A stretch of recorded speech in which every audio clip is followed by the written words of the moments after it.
Shalom, perkenalkan nama saya Sinta Patricia Sinaga dengan NIM 1901011184 Grup F semester 3. Adapun tujuan saya membuat video ini untuk melengkapi tugas dasar-dasar pendidikan yang diberikan oleh Ibu Grace L.A. Sihombing M.Com. Selamat pagi anak-anak. Baiklah, kita hari ini akan memulai pembelajaran kita yaitu tentang landasan-landasan pendidikan.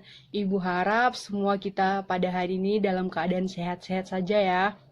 Baiklah, kita akan memulai pembelajaran kita yang pertama yaitu landasan pendidikan. Pasti kita semua bertanya-tanya kan, apa sih pengertian landasan pendidikan? Di sini Ibu ingin bertanya, siapa yang tahu apa itu pengertian landasan pendidikan? Baik, kalau tidak ada yang tahu, akan Ibu jelaskan. Pengertian landasan pendidikan adalah hakikat manusia sebagai makhluk pembelajar, situasi, proses, perubahan sosial, aliran pelaksanaan, hingga permasalahan-permasalahan pendidikan. Sebenarnya pengertian landasan pendidikan itu sangat luas, tetapi Ibu hanya mengambil intinya saja supaya dapat dimengerti. Baiklah, setelah kita mengetahui apa itu pengertian pendidikan, kita masuk ke dalam fungsi dan tujuan landasan pendidikan. Yang pertama di sini yang kita bahas adalah fungsi landasan pendidikan. Kalau kita berbicara tentang fungsi, berarti kalau fungsi itu kan kegunaan dari landasan pendidikan itu. Baiklah, Ibu akan menjelaskan apa sih fungsi landasan pendidikan. Yang pertama, fungsi landasan pendidikan adalah sebagai pijakan yang utama dan kokoh untuk memastikan keadilan pendidikan seperti dalam landasan hukum pendidikan. Kita tahu bahwa pendidikan di Indonesia masih tidak adil. Contohnya seperti teman-teman kita yang di pedalaman, mereka tidak memiliki gedung sekolah, bahkan mereka bersekolah jauh sekali. Jadi, fungsi dari landasan pendidikan ini untuk menetapkan keadilan agar teman-teman kita bisa menempuh pendidikan seperti kita. Yang kedua, barometer utama untuk memastikan kualitas pendidikan yang terarah sesuai dengan kebutuhan dan tujuannya. Maksud dari kata barometer di sini adalah sebagai alat pengukur. Kita tahu segala sesuatu perlu diukur, dan untuk inilah fungsi landasan pendidikan, karena supaya kita bisa mengukur sebagaimana majunya pendidikan di Indonesia dan sudah sesuaikah pendidikan tersebut dengan kebutuhan yang dibutuhkan oleh teman-teman kita atau kalian, seperti itu. Yang ketiga, landasan perlindungan hukum untuk menjaga keadilan dan kemerataan pendidikan. Seperti yang sudah Ibu jelaskan tadi di awal bahwa fungsi landasan pendidikan itu sangat perlu sebagai perlindungan, karena kita tahu bahwa segala sesuatunya ada hak-hak dan sudah ada diatur dalam undang-undang kita. Yang keempat, perlindungan fungsi pendidikan pada pakemnya agar tidak disalahgunakan untuk hal yang buruk. Maksud dari yang keempat ini akan Ibu jelaskan seperti ini. Kita tahu bahwa pendidikan di Indonesia kadang sering disalahgunakan, seperti banyak guru yang tidak mengajar sesuai dengan jamnya, banyak guru yang hanya memberikan materi. Jadi kalau ada fungsi landasan pendidikan tersebut kan berarti guru-guru tersebut sudah memiliki batas-batas kemampuan atau sudah memiliki tujuan-tujuannya dalam mengajar. Demikianlah pengertian dari fungsi landasan pendidikan. Yang selanjutnya adalah tujuan landasan pendidikan. Di sini kata tujuan berarti apa sih hal-hal yang harus dicapai dalam landasan pendidikan. Yang pertama, 1. Pendidikan menjadi hak seluruh manusia tanpa syarat apapun. Kita tahu bahwa seluruh manusia di bumi ini berhak mendapatkan pendidikan, baik dari keluarga yang miskin, kaya, baik yang buta, baik yang cacat. Hanya orang yang tidak bernapas sajalah yang tidak mendapatkan pendidikan. Jadi kita juga harus tahu kita tidak boleh membanding-bandingkan diri kita dengan orang lain, karena kita juga sama-sama menempuh pendidikan. Yang kedua, pemerataan pendidikan baik dari segi kuantitas maupun kualitas bagi seluruh umat manusia. Disinilah tujuan pendidikan mau membuka wawasan kita bahwa pendidikan perlu di pemerataan, karena seluruh manusia membutuhkan pendidikan. Bukan hanya orang yang di kota saja yang membutuhkan pendidikan, karena semua orang juga ingin maju. Yang ketiga, terjaganya hak pendidikan bagi seluruh kalangan tanpa terkecuali. Maksudnya di sini, banyak hak-hak anak atau hak-hak siswa yang diambil paksa.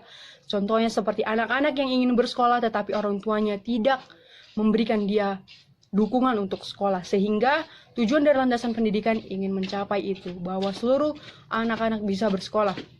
Yang keempat, pendidikan berfungsi sebagaimana mestinya, yakni memajukan dan membantu manusia untuk tidak disalahgunakan untuk menghindari hal yang negatif. Di sini sudah jelas bahwa pendidikan berfungsi untuk memajukan dan membantu manusia untuk lebih berkembang. Kita tahu kalau kita tidak berpendidikan maka pemikiran kita tidak akan berkembang dan maju. Bisa kita bedakan bagaimana sih sistem pendidikan atau sistem pemikiran seseorang yang tamatan SD dengan yang tamatan sarjana. Pasti tamatan sarjana akan lebih luas pemikirannya. Selanjutnya, asas dan unsur pendidikan. Asas pendidikan itu ada 3 yang akan kita bahas. Kita tidak perlu membahasnya banyak-banyak, hanya 3 yang akan Ibu jelaskan dan Ibu paparkan kepada kalian. Tetapi tidak pada bagian ini. Pada bagian ini Ibu hanya akan menjelaskan atau menyebutkan asas-asas pendidikannya.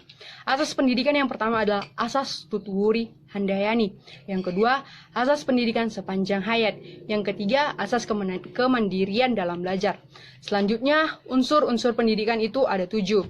Yang pertama, tujuan pendidikan. Yang kedua, peserta didik. Contohnya seperti kalian, siswa-siswa Ibu sekarang yang sedang Ibu jelaskan materi ini. Yang ketiga, pendidik. Contohnya seperti Ibu sendiri. 4, interaksi edukatif. Contoh dari interaksi edukatif seperti ini. Ibu menjelaskan, kalian dan mendengarkan dan memahami apa yang Ibu bicarakan. Yang kelima, materi pendidikan.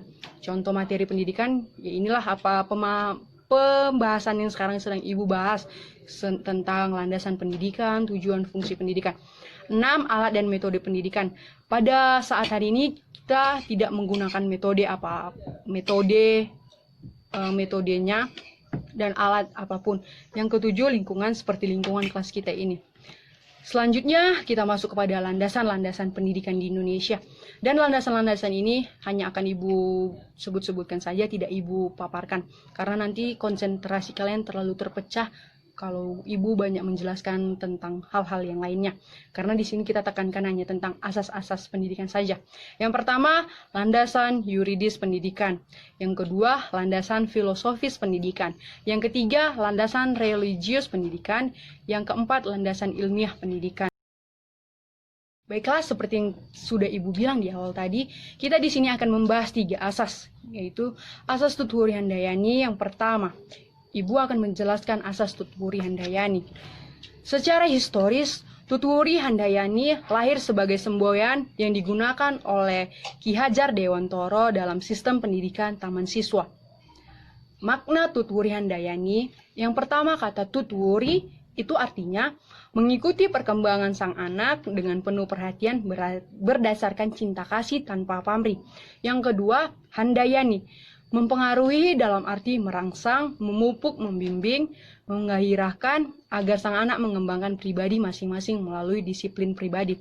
Jadi, maksud dari Tutwuri Handayani di sini adalah seorang guru memberikan respon baik kepada anaknya, memberikan stimulus kepada murid-muridnya agar mereka mau mengembangkan potensi yang ada di dalam diri mereka, dan mereka juga mau mendisiplinkan diri mereka masing-masing.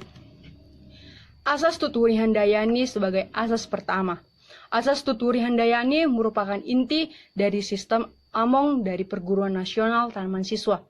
Asas Tutwuri Handayani yang dikumandangkan oleh Ki Hajar Dewantara ini mendapat tanggapan positif dari ahli yang lainnya seperti Dr. Andus RMP Sostrokartono atau seorang filsuf dan ahli bahasa. Dan beliau menambahkan 2 semboyan untuk melengkapinya, yakni yang pertama Ingarso Sungtulada dan Ingmadia Mangunkarso. Jadi, ketiga semboyan tersebut telah menyatu menjadi kesatuan asas, yaitu yang pertama Ingarsa Sungtulada, artinya jika di depan memberi contoh. Maksud dari ingar sesung tulada di sini adalah jika seorang guru berada di depan, maka dia akan memberikan contoh yang baik kepada murid-muridnya. Contohnya, jika kalian melihat guru kalian makan di depan kelas, kalian juga akan mengikuti tingkah laku guru kalian tersebut. Tetapi jika guru kalian menyampaikan materi dengan serius, kalian juga akan mendengarkan materi tersebut dengan baik. 2. Ingmadia mangun karsa. Jika di tengah-tengah membangkitkan kehendak, hasrat, atau motivasi. Di sini, seorang guru dituntut bukan hanya sebagai pengajar, tetapi seorang guru juga dituntut untuk memberikan motivasi kepada murid-muridnya, agar murid-muridnya mampu mengembangkan apa yang ada di dalam dirinya, dan murid-muridnya juga semangat untuk belajar. Yang ketiga, inilah asas tutwuri handayani, jika di belakang mengikuti dengan hati-hati. Maksudnya, di sini Ki Hajar Dewantara menekankan kepada kita, para siswa, jika kita berada di belakang, kita harus memilih-milih mana yang harus kita ikuti dan mana yang tidak harus kita ikuti, agar kita tidak salah bergerak. Baiklah, demikianlah penjelasan tentang asas tutwuri handayani. Ibu menjelaskan secara singkat, supaya kalian dapat memahaminya lebih paham lagi. Selanjutnya, asas pendidikan sepanjang hayat. Maksud dari asas pendidikan sepanjang hayat adalah sudut pandang dari sisi lain terhadap pendidikan seumur hidup. Pendidikan seumur hidup adalah pendidikan yang harus, 1. Meliputi seluruh hidup setiap individu. Maksudnya di sini, mulai dari lahir sampai kita tidak bernapas lagi, kita pasti akan menempuh pendidikan atau kita akan mendapatkan pendidikan, baik dari sekolah maupun dari tindakan kita sendiri. Yang kedua, mengarahkan kepada pembentukan, pembaharuan, peningkatan, dan penyempurnaan secara sistematis pengetahuan, keterampilan, dan sikap yang dapat meningkatkan kondisi hidupnya. Maksudnya di sini, jika kita terus-terus berpendidikan atau kita terus-terus belajar, pasti kita akan memiliki pengetahuan yang lebih maju, dan kehidupan kita juga akan lebih berkembang. Karena jika kita sudah memiliki pendidikan atau ilmu yang cukup, kita akan terus berusaha untuk mengembangkannya. Ketiga, tujuan akhirnya adalah mengembangkan penyadaran setiap individu. Semakin tinggi pendidikan kita, maka kita semakin sadar apa sih sebenarnya kegunaan hidup kita ini, itu kan. Yang keempat, meningkatkan kemampuan dan motivasi untuk belajar mandiri. Kalau kita setiap hari belajar di sekolah, hanya di sekolah saja, tapi kita tidak belajar sendiri di rumah, maka itu sama saja sia-sia. Makanya di asas pendidikan sepanjang hayat ini ditekankan bahwa kita harus bisa mandiri, dimanapun kita bisa belajar. Walaupun tidak dengan guru, tetapi kita bisa belajar. Sekarang kan sudah banyak media-media, sehingga kita juga lebih gampang untuk memahaminya. Yang keempat, atau yang kelima, mengakui kontribusi dari semua pengaruh pendidikan yang mungkin terjadi, termasuk yang formal, non-formal, dan informal. Kita tahu bahwa pendidikan itu tidak ditempuh hanya di sekolah, tetapi dari lingkungan, berbagai-bagai lingkungan, kita bisa mendapatkan pendidikan. Demikian penjelasan tentang asas pendidikan sepanjang hayat. Dan yang terakhir, tenang, ini udah pembahasan yang terakhir. Ibu tidak akan melama-lamakan pembelajaran kita, karena ibu tahu bahwa kalian udah bosan kan dengarkan ibu. Jadi kita masuk kepada pembahasan yang terakhir, yaitu asas kemandirian dalam belajar. Asas kemandirian dalam belajar di dalam asas tutwuri handayani maupun belajar sepanjang hayat langsung sangat erat kaitannya dengan asas kemandirian dalam belajar. Dalam kegiatan belajar mengajar, mungkin dapat dikembangkan kemandirian dalam belajar itu dengan menghindari campur tangan guru, namun guru selalu siap untuk membantu apabila diperlukan. Maksudnya seperti ini. Contoh dalam kurikulum 13, guru hanya sebagai pembimbing atau pembantu. Seperti ini, ibu memberikan materi kepada kalian yang mencari materi tersebut. Jika kalian tidak paham dalam materi tersebut, maka kalian bertanya kepada ibu, apa sih isi materi tersebut, sehingga kalian lebih memahaminya. Ibu sebagai pemberi masukan saja, mana yang kurang, mana yang perlu diperbaiki. Tetapi ibu tidak menyalahkan apa yang telah kalian pergunakan atau yang kalian kemukakan. Itulah asas kemandirian dalam belajar. Yang selanjutnya, kegiatan belajar dalam mengembangkan kemandirian. Kegiatan belajar dalam mengembangkan kemandirian, contohnya seperti ini. Ibu memberikan materi kepada kalian, contohnya jelaskan seperti ini. cari penjelasan tentang asas-asas pendidikan. Kalian mencarinya, setelah kalian mencari, kalian berdiskusi dengan teman kalian, kalian menentukan mana sih bagian yang penting dan mana yang benar. Setelah itu kalian tanyakan kepada ibu, Bu, ini pendapat kami, jadi kalian itu mandiri, kalian bekerja sendiri. Ibu hanya sebagai pemberi masukan, seperti itu kan. Jadi kalian tidak berpatokan hanya kepada ibu, karena sekarang media untuk belajar sudah banyak, dari Google, dari internet, atau dari buku. Jadi kalian bisa menggunakannya untuk mengembangkan kemandirian kalian sendiri. Kalian juga lebih bisa mengembangkan potensi yang ada dalam diri kalian. Seperti itu. Demikian penjelasan yang ibu berikan kepada kalian. Semoga kalian dapat menerimanya dan memahaminya. Jika dalam penjelasan ibu ada penyalahgunaan kata-kata atau terlalu cepat, mohon dimaklumi. Dan sampai jumpa di pertemuan minggu depan. Shalom.